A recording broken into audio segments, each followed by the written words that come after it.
घर के अंदर डाइनिंग टेबल पर सभी खाना खाने बैठे हुए हैं और घर की बड़ी बहू साधना एक कोने में सिर झुकाए कांपते हुए खड़ी है। नरेश थाली उठाता है और सीधे साधना के मुंह पर फेंकता है। ये खाना बनाया है तूने, इसे खाना कहते हैं? नरेश जी वो नरेश गुस्से में आगे बढ़कर साधना को 2 थप्पड़ मारता है। चुप, बिल्कुल चुप। ऐसा घटिया खाना तो हमारे यहाँ जानवर भी नहीं खाएंगे। अरे बेटा, ये जानबूझकर ऐसा करती है ताकि इसे रोज रोज खाना ना बनाना पड़े, हम लोग कम खाएं और भूखे सो जाएं।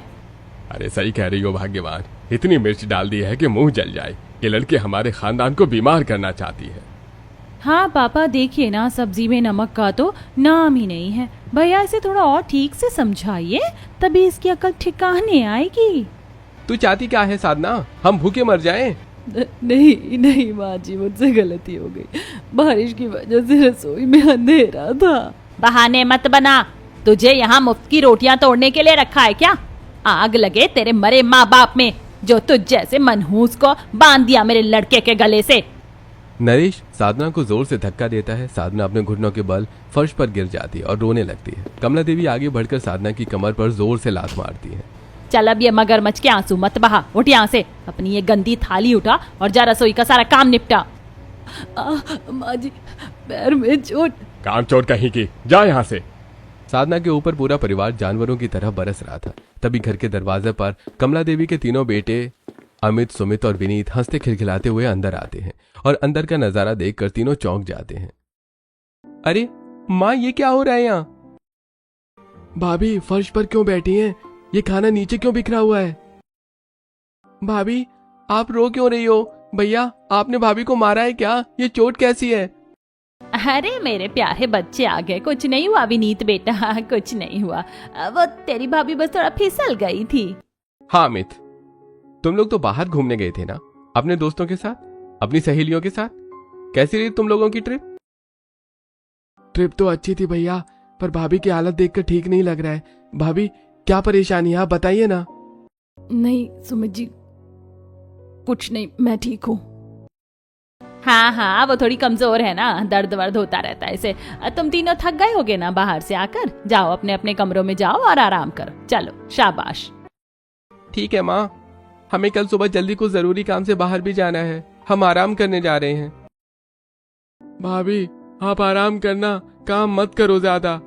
तीनों भाई अपने अपने कमरों की तरफ चले जाते हैं। जैसे वो सीढ़ियों से ऊपर जाते हैं, कमला देवी साधना के बाल पकड़ती है और उसे पीछे की तरफ खींचती है।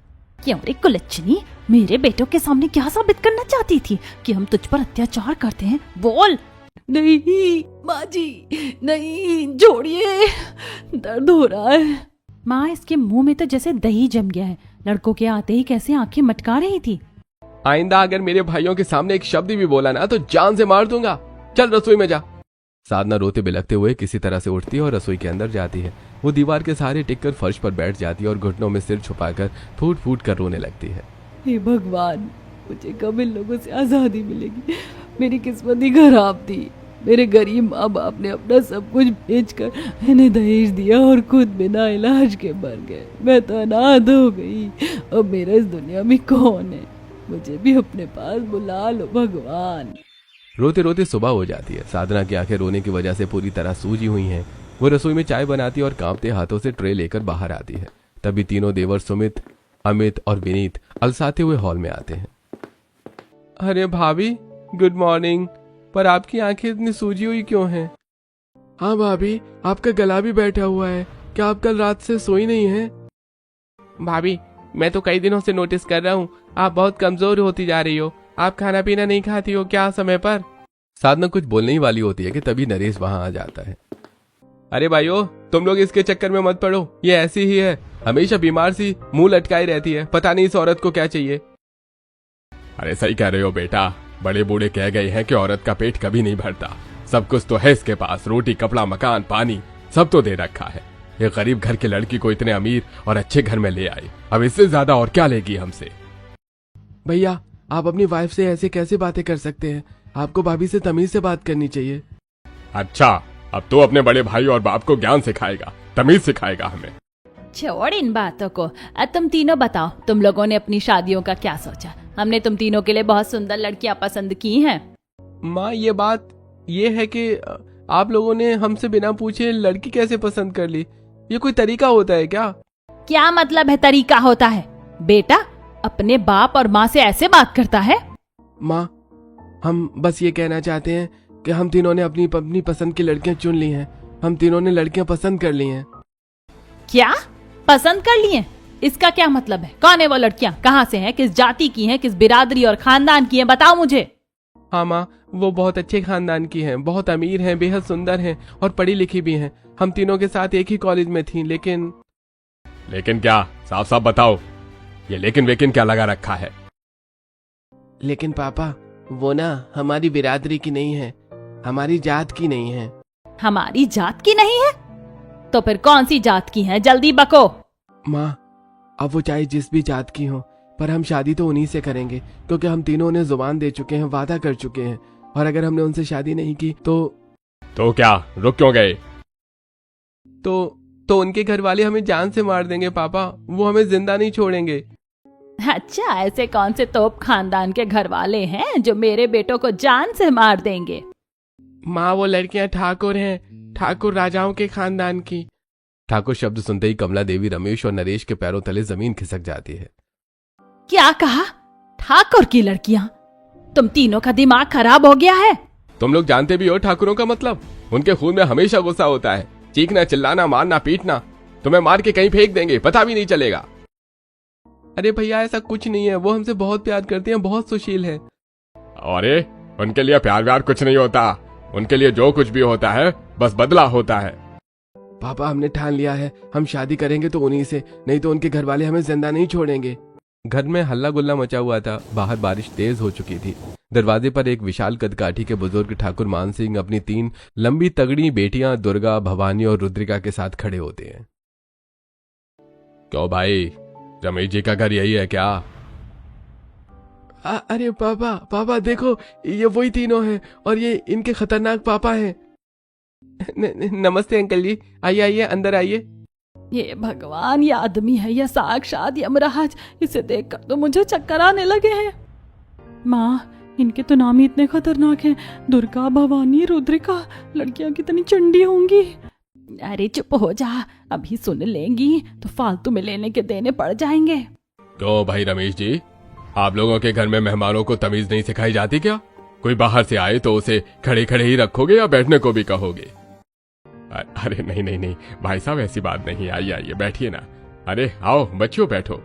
हाँ, वो तो हम बैठ ही जाएंगे, खड़े होने के लिए थोड़े ना आए हैं यहाँ। अमित, तुम तो कॉलेज में कह रहे थे कि तुम्हारा घर बहुत बड़ा है, बहुत आलीशान है। ये क्या है, इतना छोटा सा घर? और सुमित, तुमने तो घर पर बात की ही नहीं थी। हम तो चाहते थे कि तुम बात करो, लेकिन जैसे हमने अपने पापा को बताया, हमारे पापा तो बंदूक लेकर तैयार हो गए शादी के लिए। बिल्कुल, हमारे लिए हमारे बच्चों की खुशी से बढ़कर कुछ नहीं है। अगर लड़के अच्छे हैं तो बिरादरी हम नहीं देखते। तो रमेश जी, रिश्ता पक्का समझे? विदाई के समय बस एक बात याद रखना, मेरी बच्चियों को कभी किसी चीज की कमी नहीं होनी चाहिए। इनका बाप अभी जिंदा है, जो परेशान करेगा उसे सीधे जमीन में गाड़ दूंगा। अरे जी भाई साहब, बिल्कुल बिल्कुल, रिश्ता पक्का। घर में शादी की तैयारियां शुरू हो चुकी हैं। शहर के सबसे महंगे कपड़ों के शोरूम में कमला देवी, सुमन और तीनों होने वाली बहुएं बैठी हैं। भैया, जरा सबसे महंगा और भारी लहंगा दिखाना। हमारी बहुएं ठाकुरों के घर की हैं, कोई कमी नहीं होनी चाहिए। जी माँ जी, अभी लाता हूँ। वैसे बड़ी भाभी साधना भाभी नहीं आई शॉपिंग पर? अरे वो उसे थोड़ा सिर दर्द था तो घर पर आराम कर रही है। हटाओ इसे, ये घटिया डिजाइन मैं नहीं पहनूंगी। मुझे वो लाल वाला सब्यसाची डिजाइन का लहंगा चाहिए जिसकी कीमत 3 लाख है। भाभी, 3 लाख का लहंगा? माँ, मेरे लिए भी एक वैसा ही ले लो ना। क्यों सुमन, तुम्हारी शादी हो रही है या हमारी? दूल्हा भी हमें हमारी पसंद का चाहिए और लहंगा भी हमारी पसंद का। बीच में टांग मत अड़ाओ। माँ देखो ना, भवानी भाभी कैसे बोल रही हैं। अरे बेटा सुमन, चुप रहे। ठीक है बच्चियों, जो तुम्हें पसंद हो वही लहंगा पैक करवा लो। पैसों की क्या बात है। बाप रे, शादी से पहले ही कंगाली आ जाएगी। कुछ ही दिनों बाद तीनों बेटों की शादी ठाकुर खानदान की दुर्गा, भवानी और रुद्रिका से हो जाती है और आज उनका गृह प्रवेश हो रहा है। तीनों नई बहुएं दरवाजे पर खड़ी हैं। साधना आरती की थाली लेकर खड़ी है। उसके चेहरे पर हल्की चोट का निशान है, हाथ पर पट्टी बंधी है और वो लंगड़ा कर चल रही है। अरे, आप बड़ी भाभी है ना? नमस्ते, पर आपके चेहरे पर ये चोट के निशान कैसे हैं? वो कुछ नहीं। आओ आप तीनों अंदर आओ। अरे कुछ नहीं बेटा दुर्गा, ये ना बाथरूम में फिसल गई थी, अक्सर फिसलती रहती है। साधना जा जल्दी से रसोई में जा, इनके लिए दूध बना दे। साधना तीनों देवरानियों के लिए दूध बनाकर देकर आती है। गृह प्रवेश के अगले दिन मोहल्ले की कुछ औरतें नई बहुओं को देखने के लिए हॉल में आकर बैठ जाती हैं। साधना रसोई से चाय की ट्रे लेकर कांपते हाथों से बाहर आती है। अरे कमला, नई बहुएं तो बड़ी सुंदर और लंबी तगड़ी आई हैं, पर तुम्हारी ये बड़ी बहू साधना दिन ब दिन सूखी लकड़ी होती जा रही है। क्या बात है, से खाना पीना नहीं देती क्या, या मायके से कुछ कम मिला इसलिए गुस्सा निकाल रही हो? अरे नहीं शांता बहन, कैसी बातें करती हो। हमारे यहाँ तो घी दूध की नदियाँ बहती हैं। ये लड़की ऐसी है, खाया पिया शरीर को लगता ही नहीं, कामचोर है ना थोड़ी। चाची जी, हमारे घर में घी दूध की नदियाँ बहती हैं या बड़ी भाभी का खून चूसा जाता है, ये हमें अच्छे से दिख रहा है। और हाँ, वो इस घर की बड़ी बहू है, उन्हें कामचोर कहने से पहले अपनी जुबान संभालिए। बाप रे, नई बहू तो आते ही कैची की तरह जुबान चला रही है। कमला, संभाल अपनी बहुओं को। चाची जी, चाय पी ली हो तो आप अपने घर जाइए, हमारे घर के अंदरूनी मामलों में नाक अड़ाने की जरूरत नहीं है। शांता चाची मुंह बनाकर बड़बड़ाती हुई बाहर भागती हैं। कमला देवी डर के मारे कुछ नहीं बोल पाती। उनके जाने के बाद देवरानियां अपनी जेठानी से चोट के बारे में पूछती हैं और साधना मन में सोचने लगती है। शादी से ठीक एक दिन पहले सुमन का ब्लाउज थोड़ा ढीला रह गया था। इस बात पर नरेश ने साधना को लात घूंसों से मारा था। सुमन और कमला देवी ने उसके बाल खींचे थे और रमेश ने उसे फर्श पर पटका था। साधना दर्द से रो रही थी। बाथरूम में फिसलने से चेहरे पर थप्पड़ के जैसे उंगलियों के निशान नहीं बनते माँ जी? अरे नहीं बेटा भवानी, वो गिरने से सूजन आ गई होगी। साधना जा रसोई में सबके लिए पानी लेकर आ। साधना लंगड़ाते हुए रसोई की तरफ जाती है। अगली सुबह रसोई में साधना सुबह सुबह चाय बना रही है। उसकी आंखें सूजी हुई हैं। तभी कमला देवी दबे पैर रसोई में आती है और अचानक साधना का हाथ पीछे की तरफ जोर से मरोड़ देती है। तेरी हिम्मत कैसे हुई रे कुलच्छनी, मुझसे बिना पूछे चाय के पतीले में इतना सारा दूध डालने की? माँ जी छोड़िए, दर्द हो रहा है, नई बहू आ रही थी इसीलिए। चुप, तुझे कितनी बार बोला इस घर में सुई भी हिलाएगी तो मुझसे पूछकर, नई बहुओं के सामने ज्यादा महारानी मत बन। तभी तीनों देवरानियां दुर्गा, भवानी और रुद्रिका सीढ़ियों से नीचे उतरती हैं। वो साधना को धक्का खाते हुए देख लेती हैं। अरे माँ जी, सुबह सुबह रसोई में क्या तमाशा हो रहा है? आपने बड़ी भाभी को धक्का क्यों दिया?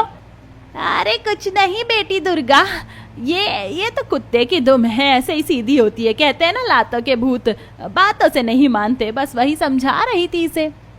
माँ जी, हमारे मायके में नौकरों के साथ भी ऐसा व्यवहार नहीं होता। खैर, आज हमारी पहली रसोई है, बताइए शगुन में क्या बनाना है? अरे बच्चियों, तुम क्यों बनाओगी, तुम तो ठाकुरों के खानदान से आई हो। आराम से सोफे पर बैठो, ये नौकरानी मेरा मतलब साधना सब बना देगी, तुम बस शगुन छू लो। नहीं माँ जी, शगुन तो हम ही बनाएंगी, हम आटे का हलवा बनाएंगी। आटे का? क्यों? मुझे तो सूजी का हलवा अच्छा लगता है। पास खड़े रमेश जी तुरंत कमला देवी का हाथ दबाकर उसे चुप रहने का इशारा करते हैं। अरे भगवान चुप रहो, पहले ही दिन सारा रायता फैलवाएगी क्या? ठाकुर की बेटियां हैं, चुपचाप हाँ कह दे। हाँ, बच्चियों ठीक है, जो तुम्हें अच्छा लगे वही बनाओ। तीनों मिलकर आटे का हलवा बनाती हैं और सभी को मजबूरी में खाना पड़ता है, क्योंकि तीनों देवरानियों के सामने बोलने की हिम्मत किसी में नहीं थी। अगले दिन कमला देवी ने घर के लॉन में मोहल्ले की औरतों के लिए किटी पार्टी रखी है और बड़ी बड़ी डींगे हाँक रही हैं। साधना दूर खड़ी सबके लिए समोसे तल रही है। उसके हाथ पर गरम तेल के छींटे पड़े हुए हैं।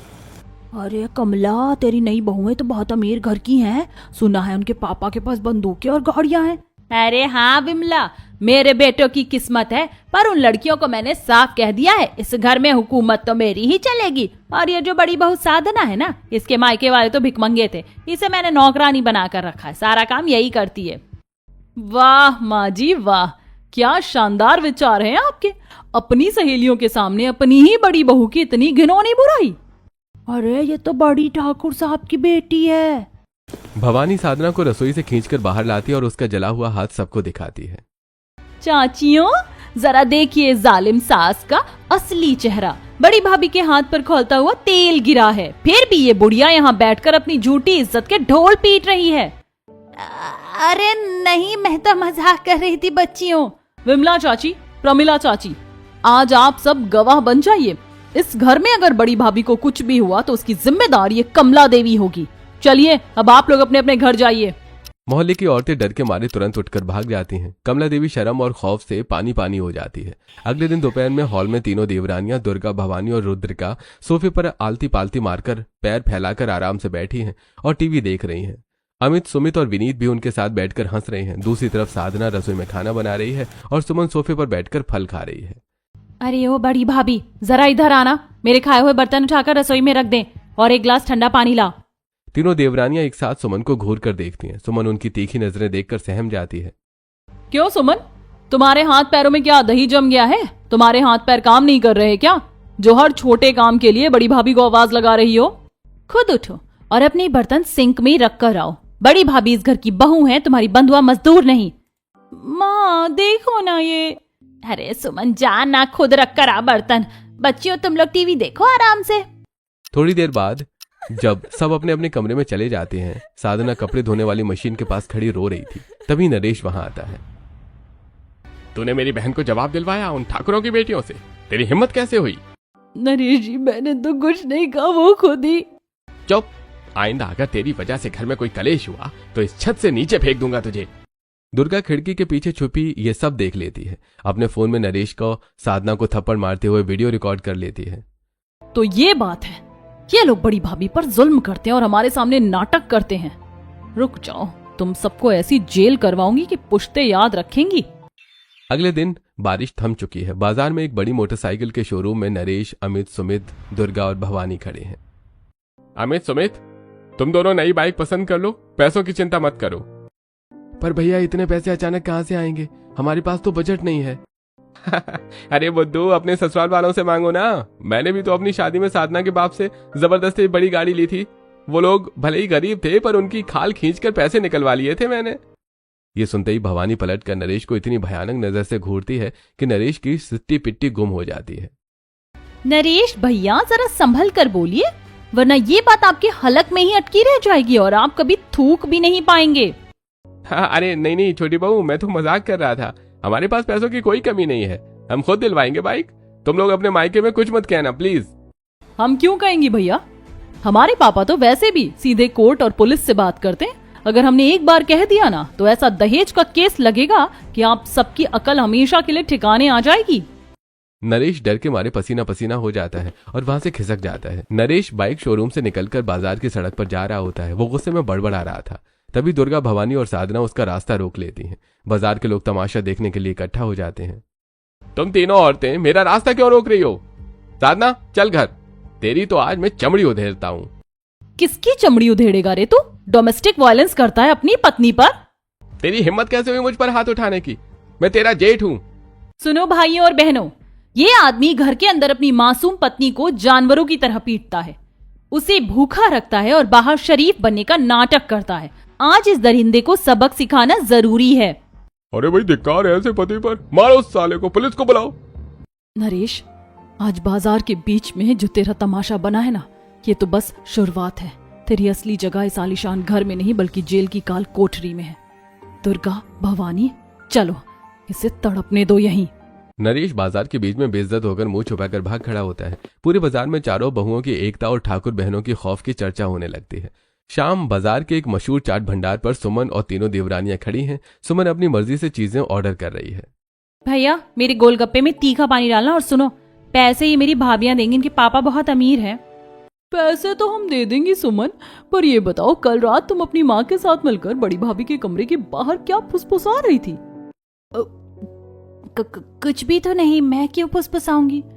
हमें सब पता है तुम लोग बड़ी भाभी को इस घर से निकालने या उन्हें जान से मारने की प्लानिंग कर रहे हो ना, ताकि मोटा दहेज लेकर दूसरी शादी करवा सको भैया की। नहीं भाभी, ऐसा कुछ नहीं, मुझे घर जाना है। सुनो सुमन, ठाकुरों की लड़कियां जितनी प्यार से गोलगप्पे खिलाना जानती हैं, उतनी ही आसानी से हलक में हाथ डालकर सच निकालना भी जानती हैं। चलो घर। सुमन सहम कर घर आ जाती है। शाम को बाहर मूसलाधार बारिश शुरू हो जाती है और ठंडी हवा चल रही है। साधना को तेज बुखार है। वो कंबल ओढ़े एक कोने में कांप रही है। कमला देवी उसके पास आती है और कंबल खींचकर फेंक देती है। उठरी कामचोर, बाहर जाकर बाजार से आइसक्रीम और ताजी सब्जियां लेकर आ। मेरी बेटी सुमन को आइसक्रीम खानी है और नरेश को करेले खाने हैं। माँ जी, मुझे बहुत तेज बुखार है, बाहर बहुत तेज बारिश है, मैं कल सुबह ले आऊंगी। चल निकल यहाँ से, बहाने मत बना। जब तक तू रोएगी नहीं तब तक हमारी माँ के कलेजे को ठंडक नहीं मिलेगी। जा बाहर। साधना रोती हुई भीगते हुए बाहर बाजार की तरफ भागती है। छत पर दुर्गा, भवानी और रुद्रिका खड़ी होकर ये सब देख रही हैं। दीदी, अब पानी सिर से ऊपर जा चुका है। ये लोग इंसान नहीं, साक्षात जानवर हैं। बड़ी भाभी को तेज बुखार है, फिर भी इस तूफान में बाहर भेज दिया। मैंने माजी और नरेश भैया का बोलते हुए ऑडियो रिकॉर्ड कर लिया है। वो साफ कह रहे हैं कि जब तक ये रोएगी नहीं तब तक कलेजे को ठंडक नहीं मिलेगी। शाबाश रुद्रिका। भवानी, तुम बड़ी भाभी के कमरे से उनके पुराने मेडिकल पर्चे ढूंढो जहां इनके मारने पीटने की चोटों का रिकॉर्ड हो। हम इन सब सबूतों को इकट्ठा करके सीधे पापा को भेजेंगे। इन दरिंदों को कोर्ट के चक्कर कटवाने का समय आ गया है। 1 घंटे बाद साधना बारिश में भीग कर आई है और अपने कमरे में अकेली रो रही है। तभी तीनों देवरानियां दबे पैर अंदर आती हैं और दरवाजा बंद कर लेती हैं। भाभी, आप पागल हो क्या? इतनी तेज बारिश में बाहर क्यों गई? तुम लोग यहाँ से जाओ। अगर माजी या नरेश जी ने देख लिया तो तुम सबको भी मारेंगे। वो बहुत खतरनाक लोग हैं। भाभी, हमसे मत डरो। हम जानते हैं कि इस घर में आपके साथ क्या क्या हुआ है। हम ठाकुर की बेटियां हैं। जुल्म सहना और देखना हमारे खून में नहीं। बहनों, मेरे माँ बाप मर चुके, मेरा कोई नहीं है। मैं ये सब सहने को मजबूर हूँ। आज से हम तुम्हारी बहनें हैं भाभी। बस तुम हिम्मत मत हारना। हम इन सब दरिंदों को जेल भिजवाने के लिए सबूत इकट्ठा कर रही हैं। जब तक सही वक्त नहीं आता तुम चुप रहना, पर अपने आप को कमजोर मत समझना। भगवान ने मेरी सुन ली, मुझे मेरी रक्षक मिल गई। इसी रात 12 बजे का समय है। पूरा ससुराल सो रहा है। साधना के कमरे में चारों बहुएं गोल घेरा बनाकर बैठी हैं। मेज पर फोन और कोर्ट के पेपर्स रखे हैं। दुर्गा, भवानी, रुद्रिका, तुम तीनों ने मुझे जो हिम्मत दी है उसी की वजह से आज मैं अपने पैरों पर खड़ी हो पाई हूँ, वरना ये लोग तो मुझे खपका मार चुके होते। भाभी, आप हमारी बड़ी बहन हो। जेठानी और देवरानी का रिश्ता सिर्फ कहने के लिए होता है, असली रिश्ता तो दिल का होता है। भाभी देखिए, मैंने वकील साहब को आपके सारे पुराने मेडिकल बिल्स, नरेश भैया का वो मारते हुए वीडियो ईमेल कर दिया। पापा कल सुबह पुलिस फोर्स के साथ यहाँ पहुँच रहे हैं। बस कुछ घंटों की बात है भाभी। कल सुबह इस पूरे जालिम ससुराल को हमारी एकता की असली ताकत का एहसास होगा। जब हम चारों एक साथ बाहर निकलेंगी तो इनका घमंड मिट्टी में मिल जाएगा। बिल्कुल, कल सुबह इस घर के जुल्म का आखिरी दिन होगा। हमारी एकता ही हमारी सबसे बड़ी जीत है। 2 दिन बाद साधना की हालत बहुत बिगड़ चुकी है। उसे निमोनिया हो गया है और वो घर के पीछे बनी एक सूनी अंधेरी कोठरी में टूटी खाट पर बेहोश पड़ी है। कमला देवी, रमेश, नरेश और सुमन कोठरी के बाहर खड़े हैं। अरे नरेश, ये साधना तो आंखें भी नहीं खोल रही। अगर ये मर गई तो पुलिस केस हो जाएगा। कुछ नहीं होगा माँ, इसे इसी अंधेरी कोठरी में पड़े रहने दो। उन 3 डायनों को भनक भी नहीं लगनी चाहिए कि साधना यहाँ है। कह देंगे कि वो अपने मायके चली गई है। हाँ माँ, वैसे भी इसके रहने से घर में बड़ी किचकिच होती थी। अच्छा हुआ मर रही है। सभी साधना को अकेला छोड़कर चले जाते हैं। अंधेरी कोठरी में साधना डर से कंबल ओढ़ लेती है। बुखार के कारण उसको बुरा हाल है। तभी दुर्गा, भवानी और रुद्रिका उसे ढूंढते हुए वहां पहुंचती हैं। उन्हें कोठरी तक जाते हुए परिवार के लोग देख लेते हैं। साधना की हालत देखकर तीनों देवरानियां घबरा जाती हैं। अब भवानी उसके सिर पर बर्फ की थैली रख रही है। कमरे के बीचों बीच 2 गोल मेजें रखी हैं। उन मेजों पर गदा, खंजर, कुल्हाड़ी, जंजीरें, बंदूकें, पिस्तौल और कारतूस रखे हुए हैं। दुर्गा एक मेज के पास बैठी और अपने हाथ में एक तेज धार वाला चाकू चमका रही है। कमरे का किवाड़ थोड़ा खुला हुआ है। दरवाजे की ओर से सास कमला देवी, ससुर रमेश, नंद सुमन और जेठ नरेश छिपे हुए अंदर का नजारा देख रहे हैं। हथियारों का ये जखीरा और ठाकुर बहुओं के चंडी रूप को देखकर चारों खौफ के मारे थर थर कांप रहे हैं। ससुराल वालों को सबक सिखाना पड़ेगा। बहुत सह लिया बड़ी भाभी ने इन लोगों का टॉर्चर। अब ठाकुर की बेटियां अपना असली रंग दिखाएंगी। हाँ दीदी, इन लोगों ने भाभी को तड़पा तड़पा कर मारने की कोशिश की है। अब कानून से पहले हमारे हाथ इनका इंसाफ करेंगे। ये लोग ऐसे नहीं सुधरेंगे। मेज पर रखी बंदूकें और कुल्हाड़ी गवाह है। अगर आज के बाद किसी ने भी बड़ी भाभी की तरफ आंख उठाकर भी देखा तो इस घर को हम शमशान बना देंगी। बहनों, तुम लोग मेरे लिए अपनी जान जोखिम में मत डालो। ये लोग बहुत जालिम हैं। आप चुप रहिए भाभी। जेठानी देवरानी की ये एकता अब इस ससुराल के जुल्म की लंका को आग लगाएगी। किवाड़ के पीछे रमेश का पूरा शरीर डर के मारे हिल रहा है। सुमन और कमला देवी ने डर के मारे अपने मुंह पर हाथ रख लिया है ताकि उनकी चीख बाहर न निकले। ए भगवान, रमेश देखो, कमरे में गदा, बंदूक और कुल्हाड़ी रखी है। या बहुएं या डाकू, मेरी तो जान सूख रही है। माँ देखो ना दुर्गा भाभी कैसे चाकू चमका रही है। वो कह रही है कि सबको सबक सिखाना पड़ेगा। मुझे बहुत डर लग रहा है माँ, ये हमें मार डालेंगी। बाप रे बाप, मैंने तो सोचा था कि ये सिर्फ कॉलेज की लड़कियां हैं, पर इनके पास तो हथियारों का पूरा गोदाम है। रमेश जी, अब हमारा क्या होगा? अरे नरेश बेटा, धीरे बोल। अगर ठाकुर मान सिंह की इन बेटियों ने हमारी आवाज सुन ली तो पुलिस के आने से पहले ये हमारा कीमा बना देंगी। जिठानी देवरानी एक हो गई है। अब हमारा पूरा ससुराल इनके एक हुंकार से कांप उठा है। अरे भागो यहाँ से। चारों दबे पांव बिना आवाज किए खौफ के साए में पीछे की तरफ भागते हैं, जबकि कमरे के अंदर चारों बहुएं अपने अटूट एकता के साथ न्याय की तैयारी में डटी रहती हैं। अगले दिन सुबह घर एक अदालत में बदल चुका है। बाहर पुलिस की गाड़ियां सायरन बजा रही हैं। घर के अंदर ठाकुर मान सिंह अपनी पूरी ठसक और बंदूक के साथ खड़े हैं। उनके साथ शहर के बड़े सरकारी डॉक्टर, नामी वकील और पुलिस इंस्पेक्टर मौजूद हैं। तो भाई रमेश, बहुत शौक था ना तुम्हें अपनी बहू को पैर की जूती समझने का? अब भुगतो। ठाकुर साहब, हमें माफ कर दीजिए, हमसे गलती हो गई। चुप रहो साले। डोमेस्टिक वायलेंस, दहेज उत्पीड़न और हत्या की साजिश के जुर्म में तुम चारों की ऐसी जेल होगी कि वहां चक्की पीसते पीसते बुढ़ापा आ जाएगा। मजिस्ट्रेट साहब ने इन सारे पुख्ता वीडियोज और मेडिकल एविडेंस के आधार पर नॉन वेलेबल वारंट जारी किया है। अरे छोड़ दो मुझे, मैं बुढ़िया हूँ, मुझे मत ले जाओ भैया, मुझे बचाओ, मैं जेल नहीं जाना चाहती। लेडी कांस्टेबल कमला देवी और सुमन को घसीटते हुए बाहर ले जाती हैं। इंस्पेक्टर रमेश और नरेश को हथकड़ी लगाकर गाड़ी में डालता है। हॉल के बीच में साधना व्हील चेयर पर बैठी है। दुर्गा, भवानी और रुद्रिका उसके चारों तरफ सुरक्षा कवच की तरह खड़ी हैं। अमित, सुमित और विनीत भी अपनी पत्नियों के इस फैसले के साथ गर्व से खड़े हैं। बेटी साधना, आज से तुम अनाथ नहीं हो। ये तीनों तुम्हारी देवरानियां नहीं, तुम्हारी ढाल है। और ये ठाकुर मान सिंह आज से तुम्हारा पिता है। चलो हमारे घर। शुक्रिया पापा, शुक्रिया बहनों। आज मुझे समझ आया कि अगर औरतें एक हो जाएं तो बड़े से बड़ा जालिम ससुराल भी कांप उठता है। तीनों देवरानियां मुस्कुराकर साधना को गले लगा लेती हैं। लेकिन यहाँ सवाल यह था कि अगर साधना की देवरानियां भी उसी के जैसी आती तो क्या इस कहानी का अंत ऐसा होता? आपकी राय कमेंट में जरूर बताइएगा।